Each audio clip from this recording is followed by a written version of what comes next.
Presentation of Dialogue on Idaho Public Television is made possible through the generous support of the Laura Moore Cunningham Foundation, committed to fulfilling the Moore family's legacy of building the great state of Idaho.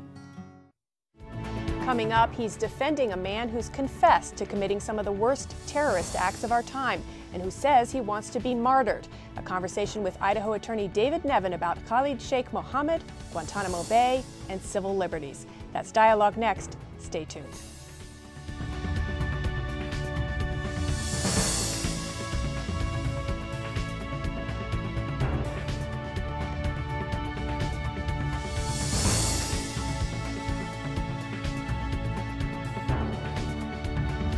Hello and welcome to Dialogue. I'm Marcia Franklin. A welcome as well to those of you listening on public radio and the World Wide Web. 6 years ago, American intelligence authorities announced a coup. They had captured Khalid Sheikh Mohammed. Mohammed, a Kuwaiti who was found in Pakistan, has described himself in transcripts released by the United States government as the military operational commander of al-Qaeda and, quote, responsible for the 9/11 operation from A to Z. He's also admitted planning or carrying out more than 30 other terrorist acts, including the murder of journalist Daniel Pearl, the 1993 World Trade Center operation, the bombing of a nightclub in Bali, and assassination attempts on President Clinton and Pope John Paul II. For more than 3 years after his arrest, Mohammed was held in secret CIA prisons in other countries and was subjected to interrogation techniques that many call torture. In September 2006, he and 13 other so-called high-value detainees were transferred to the detention center at Guantanamo Bay, Cuba, known also as Gitmo. In February of 2008, the United States formally charged Mohammed and 5 others with 169 counts, including conspiracy, murder, attacking civilians, and terrorism. Shortly after that, 5 years after his arrest, he received legal counsel. That team now includes a military defense attorney and 2 civilian attorneys from Boise, law partners David Nevin and Scott McKay. And one of those attorneys, David Nevin, joins me now to talk about what it's been like to work on the case of Khalid Sheikh Mohammed, which is being closely watched for the constitutional precedents it will undoubtedly set. Welcome. Thanks, Marcia. Now, a bit of background on our guest. Mr. Nevin is no stranger to high-profile cases. You may remember him as the defense attorney for Kevin Harris, accused of killing a U.S. Marshal during a standoff on Ruby Ridge in North Idaho in 1992. Mr. Nevin also successfully defended University of Idaho student Sami al-Hussein against terrorism charges. He's been involved in the defense of capital cases for more than 25 years and is the founder and past president of the Idaho Association of Criminal Defense Lawyers. And one note before we begin, as this is a taped program, there will be no phone calls. Well, thanks for being here again. I know you're off to Guantanamo Bay in just a few days. That's so right. I appreciate that. First of all, I think many people would want to know, how did you come to get a case like this, being an attorney in Boise, Idaho? Right. After working on the al-Hussein case, Scott McKay and I have worked on a number of cases around the country that have involved national security issues. And there are issues that come up again and again, procedural as well as substantive issues. And once you become familiar with those, you have something of a leg up in working on these kinds of cases. You also meet a lot of people. And we just got invited to join the John Adams Project, which is the umbrella under which we're working. And that's with the ACLU? It's a joint project with the ACLU and the National Association of Criminal Defense Lawyers. And the idea of the John Adams Project is to provide civilian attorneys for people in Guantanamo? Yeah, and it really comes from John Adams' involvement in the Boston Massacre, which he famously said he thought was the best service he had ever rendered his country. A man who served as president of the United States and was one of the founding fathers, and who thought the greatest work he ever did was defending the British soldiers who killed Massachusetts citizens in the streets of Boston. Before we start talking about the case, how is it that the ACLU and other civilian attorneys can even get involved in cases at Guantanamo, which is a military setting? Yeah, the answer to that is complicated procedurally, but basically these are military commissions, but the Military Commissions Act of 2006, which governs the operation of the commissions, has a specific provision for the involvement of civilian counsel. Military lawyers are detailed, it's called, essentially ordered to represent all of the detainees who are charged at Guantanamo. But civilian lawyers are permitted to enter appearances as well. And Scott and I are both members of the civilian defense pool at Guantanamo. This case is high profile. It involves travel, involves a lot of time. I'm going to guess it doesn't involve a huge amount of compensation. Why did you want to take it? It's it's one of the most important cases and issues that confronts the country right now. And there are seminal and very important issues that both Scott and I thought were extremely important to address and to address right. And if you don't take the difficult cases, then in the end, you're not doing everything you can in this line of work. And so it was very important to us if we had the opportunity to be involved in this. You're no stranger, as I mentioned, to high-profile cases or to defending people that some revile. You're asked, I'm sure, all the time, how can you defend a particular person? In this instance, somebody who may have had a hand in killing thousands of people. Yeah. And the answer to the question, and I do get asked this question a lot, and the answer is that it's really not the right question. The United States Constitution, a fundamental part of the United States Constitution, is that it's not what we charge people with. It's what they can be found guilty of after a fair and regular process. And if we don't provide them with the fair and regular process, if we presume them to be guilty, and if we shrink from defending them or providing them due process, then the system falls apart. We're seeing Khalid Sheikh Mohammed here actually in court in Guantanamo. There are no cameras. This is a sketch artist. Before I ask you specifics about the case, President Obama said he wants to close Gitmo by 2010. Your thoughts on that? Not a minute too soon. Should have been closed a long time ago. And it has come to represent, I think, in the world, a failure of America to follow through on its principles and its ideals. It's been extremely corrosive and damaging to foreign policy and to the idea of justice. Corrosive not only to our reputation, but also to our own sense of ourselves. And the time when it should have been closed has long since passed. In the meantime, all tribunals are suspended for 120 days, including your clients. Nevertheless, obviously you're leaving for Guantanamo Bay in a couple days, so things are still moving along. What will you be working on while the tribunals are suspended? Well, the cases are not dismissed, and so we continue to prepare for dealing with the cases, and that involves meeting with the client and discussing aspects of the case, reviewing discovery, continuing to do research, and generally doing the work that you do when you handle a criminal case. We're looking at some pictures of Guantanamo, particularly when Camp X-Ray, which was the first camp, was opened. And several hundred of the people in there have been moved out, but if it is closed, where would they go, people say? Either states all over the country passing resolutions saying not in our backyard. Right. Well, and if you line up 100 people, you'll get 100 different suggestions for what should be done with these folks and how they can be handled in the future. And it is correct that Camp X-Ray, the pictures we're seeing, has long been closed. And there are a series of other camps where the detainees are held. But what gets done with them at the end of the day is a very complicated question. President Obama is right about that. It's not easy to get that right and to come to the correct conclusion about it. But it clearly is a decision that needs to be made and made right. Well, let's begin to talk about your client, Khalid Sheikh Mohammed, but let's preface it by talking about what you can't talk about. Yeah, we operate under a protective order. And the protective order is 007, I believe it's called. Protective order 07. And it really is so restrictive as to make it functionally impossible to defend or to provide defense services. Everything that he says to me is presumed to be classified at the top secret level until it's declassified. And depending on how you look at it, there are probably some exceptions to that for extremely mundane kinds of comments. But anything that's substantive in nature, I simply can't repeat. Such as where he's been, how he's been treated. In particular, where he's been and how he's been treated. And now, he knows this. In open court, he said, I know that I can't talk about torture. That's the red line. Yes, so exactly. even your client knows this. Right, and just as an example, the protective order says that you can't tell the detainees anything that's classified. But it also says that everything the detainee says is classified.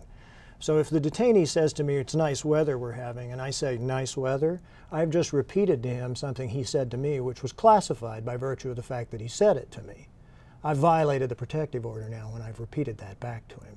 It's full of anomalies and strange kinds of provisions of that sort, which really make it almost impossible to act as a lawyer in the way that that we expect lawyers to act in this country. So even though there's been extensive reporting on the methods of interrogation that were used, including waterboarding with your client, you can't confirm or deny that that occurred?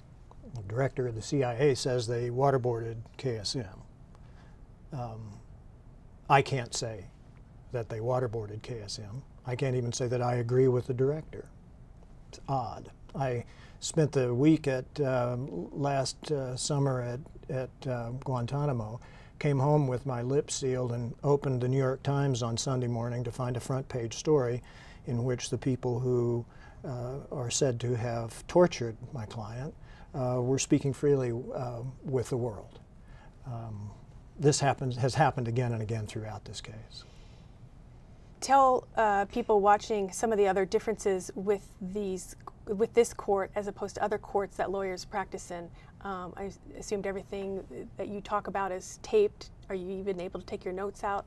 I know at one point you weren't. No, and I'm not permitted to take notes out. If I meet with my client and write down the things that we've talked about, those are then taken and sealed, and I can only look at them if I'm in what's called a SCIF, a Secure Classified Information Facility. Your own notes? My own notes.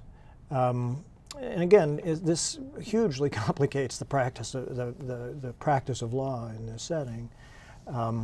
But I think these limitations are designed to protect many of the things that have been done, not only around my client, but also around the detention and interrogation of many other people as well. In other words, so that information doesn't come out about past practices. Exactly. What is your objective with your client? I mean, there can be many objectives here. One could be simply to keep him from dying. What do you see as your main objective?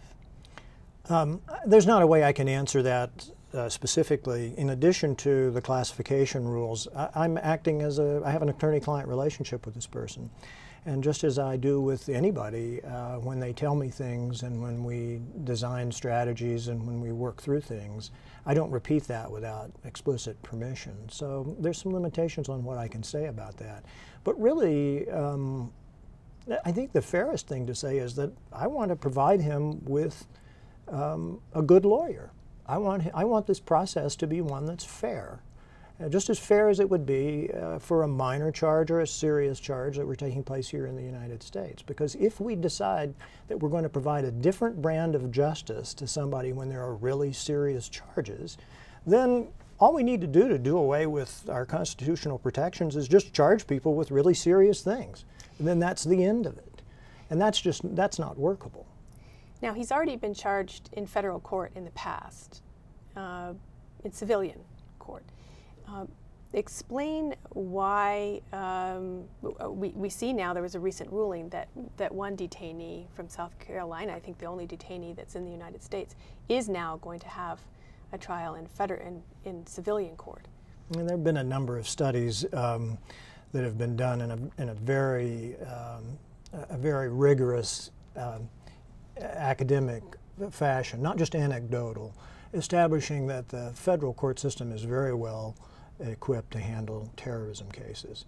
And you're referring to Almari's case, and Almari is going to be prosecuted in federal court, as opposed to being held indefinitely further without prosecution. Well, some have said, here's your quote, if the government's evidence is as strong as it claims, you have to wonder why it lacks the confidence to prove its case in a real court with constitutional provisions. Yeah, exactly. And many people say it's because in a real court, quote unquote, past practices of torture would come to light. we have something called the Classified Information Protection Act that applies in federal court proceedings, and it provides mechanisms for preventing the release of material which could be genuinely harmful to the national interest. And so the fact that you do it in federal court doesn't mean that all the classified information somehow gets spilled on the table, because there are ways to protect against that. But it does increase the likelihood that information that the government would rather keep secret is going to come out. How much of the defense of your client will depend on the idea that because he was tortured, his confession is inadmissible? I'm not sure how to say how much of it would depend on that. I mean, the treatment that he received will be an issue. It absolutely will be an issue. It's important on many, many questions that will be presented in a prosecution of him. And you know, the thing about the military commissions, you asked me before, how are they different? And they're different in so many ways. Hearsay is admissible so that you don't get to confront the people who are accusing you of things. You know, you can have it come in secondhand, which is something clearly not accepted in regular courts. It diminishes the fairness of the proceeding. Well, perhaps one of the greatest differences is habeas corpus.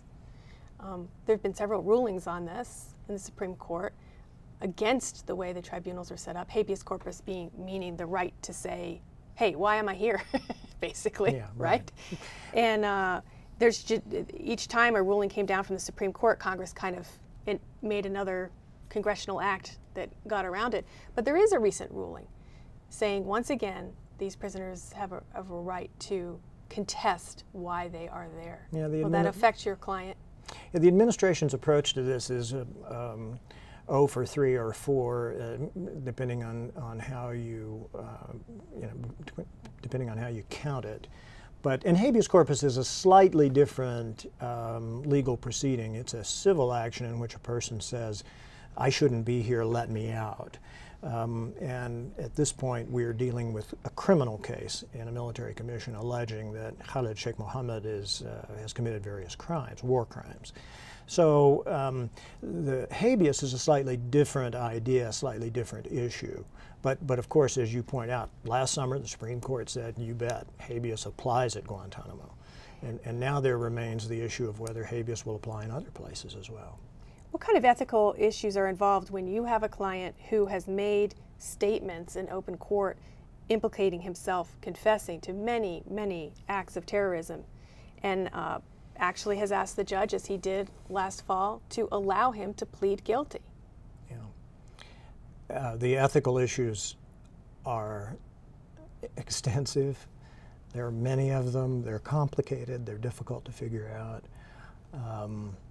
And to really talk about them at length would take us, we'd be here until the weekend was finished, Marcia, but it's very complicated. Lots of it I can't talk about, but you put your finger on a really important part of the representation. And the same, I assume, about a client who says his wish, frankly, is to die so he can be martyred. Timothy McVeigh also asked to be killed.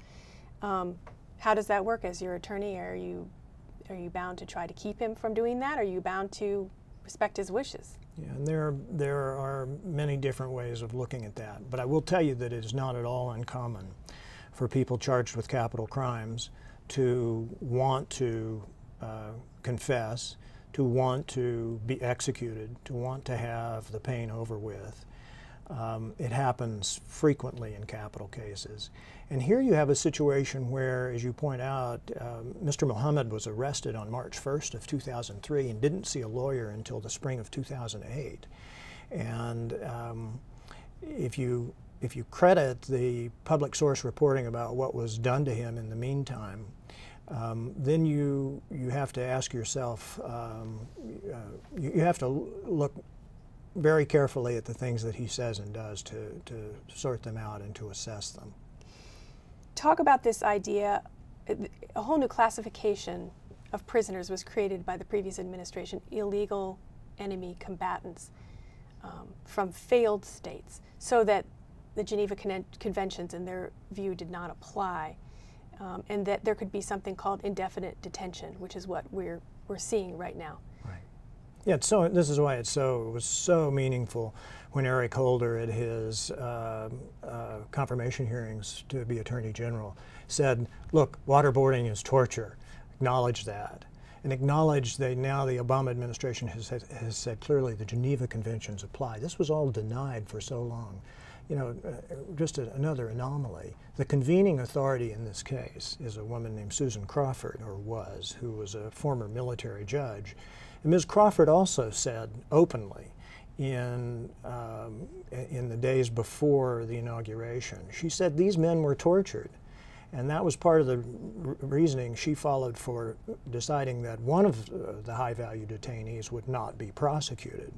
And yet at the same time they've decided to prosecute Khalid Sheikh Mohammed, whom she says was also tortured.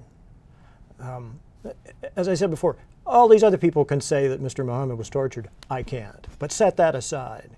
How right is it that we make a decision to go forward and prosecute some people who were tortured but not others? The other side is that rough tactics can save lives, and kind of the ticking time bomb, you know, that there was a great fear after 9/11 that something worse yet was going to happen again, and we needed to bring people out of the field, so to speak, interrogate them, and hold them. Yeah. There's almost no evidence that rough tactics work. I mean, there's all of the anecdotal evidence is that it doesn't, that the real way you interrogate people effectively is not by torturing them, but by using well-established techniques for doing that. The chair of the Senate Intelligence Committee says that he's not seen any evidence that torturing people has led to actionable intelligence. I quarrel with the premise. I don't think it works. And not only does it not work, it inflames our enemies, and it degrades our own moral sense and our own moral responsibility to have it be known that our government is doing these things. Torture should be, we made it clear, we signed on to the Geneva Conventions. We had no business unilaterally withdrawing from them in these cases. Is it your sense, Mr. Nevin, that we've actually jeopardized our chances of convicting hundreds of terrorists by torturing them and therefore having the evidence inadmissible? No, there's no question of that. So we're less safe by what's happened? Well, the problem, it's far worse than that. Because now what we're seeing is people who are acknowledged not to have done anything, who were arrested by bounty hunters and were held at Guantanamo for years, and now have been released, some of them, and because they're so angry and bitter, have gone back and committed terrorist acts, or they're alleged to have, estimated, have done that. I think 61 released detainees have gone on to. You have to be careful about that number, because right. I think it's actually probably far smaller than that. Mm-hmm. The terms. But people point at that and say, hey, that's why we should hold them even longer. Yeah, so I arrest you for no reason. I hold you. It makes you so mad that now I say, well, I can't really release Marcia Franklin because she'll do something terrible when I release her, so I'm going to hold on to her for some more, for a longer period of time. The circularity of that logic is lost on me. Except for perhaps some of these were bad guys who weren't just turned in prison, but were. Well, emphasis on the word perhaps, right? That's possible, certainly. So where do we go here? There's talk about a new national security court, which is kind of a hybrid of a military and a civilian court. And Neil, I'm going to pronounce his name wrong perhaps, Katyal, is a proponent. He's now Principal Deputy Solicitor General in the Justice Department, and he was lead counsel in a very important case on this issue. And what do you think of these national security courts as an idea for your client, for instance? I think it's a terrible idea. We spent 200 years evolving the federal criminal justice system to get it to the place it is now. And the experience of the military commissions after the Military Commissions Act of 2006 is very instructive. Hundreds and hundreds of little points had to be litigated that there was not law on. And the same would be true with a special court. We don't need a special court for this. Our federal criminal justice system is absolutely up to the task of handling these cases. Should the people that penned the memos that allowed some of the things to go on, should they be held accountable? Some want to see them prosecuted for war crimes, including the attorneys behind the original memos. Yeah, I think there's no question that they committed war crimes. The question of what should be done with them is one that's a little outside my lane. I have a sense that the idea of a truth commission is one that is probably dead on arrival, but whether they should be prosecuted or not is another and much more complicated question. As we begin to close, you've worked on many cases that in which the government is accused of overreaching. Ruby Ridge, Sami al-Hussein case we mentioned. How does this compare for you? What, I mean, you're a year into it. What are some of the feelings, for want of a better word, or observations are you carrying back with you? I have the feeling that at almost every turn, when my government had choices to make about which way to go, that they picked the wrong way. And why they did it is beside the point. They should have been able to get it right more often. More than in any case I've ever seen. It's the bad choices, all apart from what was done or not done. Things have just been handled so poorly. And beginning with these memos that you refer to, but authorization of torture and all of these things that were done in our name that I'm sure we'll look back on hundreds of years from now. People will look back on it ruefully and say, why did we go down that road? And finally, some might say, looking at a client like yours, Khalid Sheikh Mohammed, out of sight, out of mind, confessed, keep him locked up. Why should we care? Yeah, well, that would be a very un-American impulse. And I don't doubt that it's an impulse that many people have, but that's not how we do things in this country. So what's next? You're going to be going back down to Guantanamo. You're going to be going to the Middle East as well to do some research? May well, and we will be waiting on the edge of our chairs, so to speak, to hear what direction the Obama administration decides to go from here. And perhaps Congress in overturning the MCA, the Military Commissions Act itself? That seems like it is at least a possibility as well. But however the decision gets made from here, I think many people, not only me and my partner Scott McKay, but and the other lawyers at Guantanamo, but people all over the world, millions of people, billions of people all over the world, are waiting to see what happens next. Well, thank you very much. You've been listening to David Nevin. Mr. Nevin is a Boise attorney who is counsel to Khalid Sheikh Mohammed, who is currently incarcerated in Guantanamo Bay. Thank you very much, and if you're interested in this conversation, we will continue on the web with our Dialogue Web Extra. You can find Presentation of Dialogue on Idaho Public Television is made possible through the generous support of the Laura Moore Cunningham Foundation, committed to fulfilling the Moore family's legacy of building the great state of Idaho. To order a copy of this program from Idaho Public Television, call our toll-free number or visit us on the World Wide Web.